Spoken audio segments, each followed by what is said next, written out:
अपने इलाके के कोटे की खाद की सैकड़ों बोरियां दूसरे इलाके से आने वालों को मुकर्ररा कीमत से तकरीबन 500 रुपए फी बोरी जायद फरोख्त करने वाला ये शख्स पढ़ा लिखा भी लग रहा था और दीनदार भी। इस हुलिये के लोग भी अगर जखीरा अंदोजी और नाजायज मुनाफाखोरी में मुलव्वस होंगे तो इनकी नमाजों, इनके माथे के मेहराबों और इनके चेहरे पर सजाई जाने वाली सुन्नत रसूल सल्लल्लाहु अलैहि वसल्लम से लोग इनके असल किरदार के बारे में कितनी आसानी से धोखा खा जाएंगे। सिर्फ यही नहीं, गैर कानूनी कोटे की खाद अपनी मर्जी की कीमत पर फरोख्त करने के बावजूद इनके लहजे में वो रौनक थी कि खुदा की पनाह।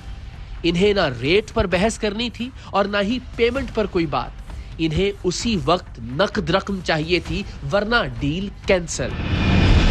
सब सूरत हाल है कि अगर तुसीं लेनी है ना खाद अज ही अवेलेबल है, अज नैट कैश ते मिलनी, तुहाडा ना चैक एक्सैप्ट होना ते ना ऑनलाइन एक्सैप्ट होना, क्योंकि वो तो सोमवार ते गल गई। समझे?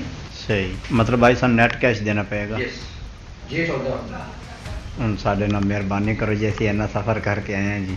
ਤੁਸੀਂ ਗਲਤ ਆਏ ਨਾ ਸਫ਼ਰ ਕਰਕੇ। ਰੇਟ ਕੀ ਲਾਓਗੇ? ਰੇਟ ਕੱਲ ਦਾ ਕੱਲ ਨਾਲ ਸਭ ਲੇਕਿਨ ਅਮੀਰ ਇਹੀ ਰਹੇ 2300 रुपए। ਨਹੀਂ, ਜਿਹੜਾ ਅਵੇਲੇਬਲ ਹੈ ਪਤਾ ਨਹੀਂ ਕਰਦਾ ਕਿ ਸੋਨਾ ਅਵੇਲੇਬਲ ਹੈ, ਹਾਂਜੀ ਤਾਰਾ ਅਵੇਲੇਬਲ ਹੈ, ਜਿਹੜਾ ਇਸ ਵਕਤ ਅੱਜ ਮਤਲਬ ਮੇਰੇ ਕੋਲੇ ਤਾਰਾ ਆਈ ਹੈ 500 ਦਾ, ਹਾਂਜੀ, ਹੋ ਸਕਦਾ 700 ਦੇ ਸਹੀ, ਜਿਹੜਾ ਅਵੇਲੇਬਲ ਹੈ सही। सुहेल अमीन एंड कंपनी गग्गो मंडी के CFO अब्दुल मन्नान के तकब्बुर का ये आलम था कि अगली बार उन्होंने हमारे नुमाइंदों से मिलना भी मुनासिब नहीं समझा और उन्हें बाहर बैठे अपने ही एजेंट से डील करने का कहा। हमारे नुमाइंदे मुख्तलिफ औकात में कभी 50, कभी 300 बोरियों की डील करने के लिए CFO के मातहत एजेंट से मिले, जिसने 2300 रुपए से 1 रुपया भी कम पर खाद बेचने से इनकार कर दिया।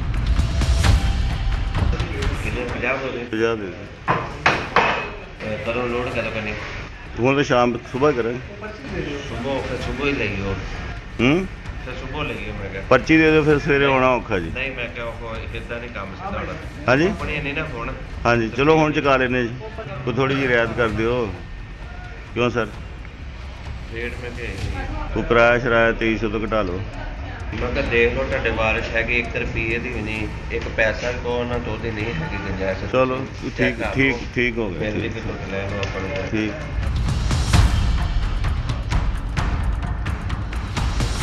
ਮਿਹਰਬਾਨੀ ਕਰੋ ਜੀ ਯਾਰ। नहीं भाई है नहीं, ਸਾਡੇ ਨਾਲ ਕਰੋ ਸਰ ਪਿਆਰ। नहीं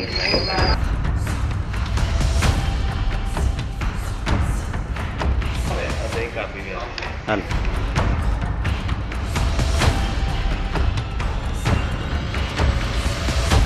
मजीद कोई है गुंजाइश यार?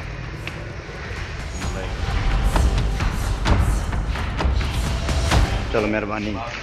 डील तय हुई और पेमेंट के बाद हमारे नुमाइंदों को एक पर्ची इशू की गई, जिसे दिखाकर वो सुहेल अमीन एंड कंपनी के खुफिया गोदाम से खाद की बोरियां लोड करवा सकते थे।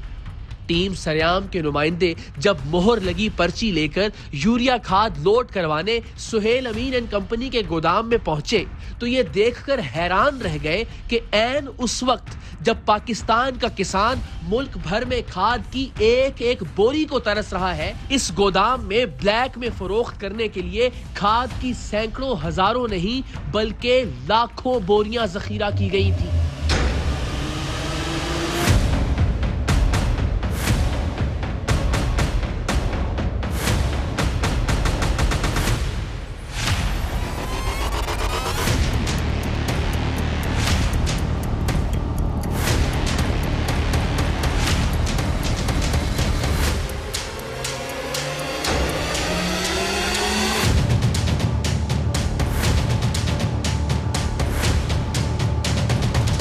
वो यूरिया खाद जिसे हुकूमती रेट पर खरीदने के लिए किसान दर दर के धक्के खा रहा था, टीम सरेआम ने उसी खाद की सैकड़ों बोरियां इन नाजायज मुनाफाखोरों से जायद कीमत अदा करके खरीद ली थी।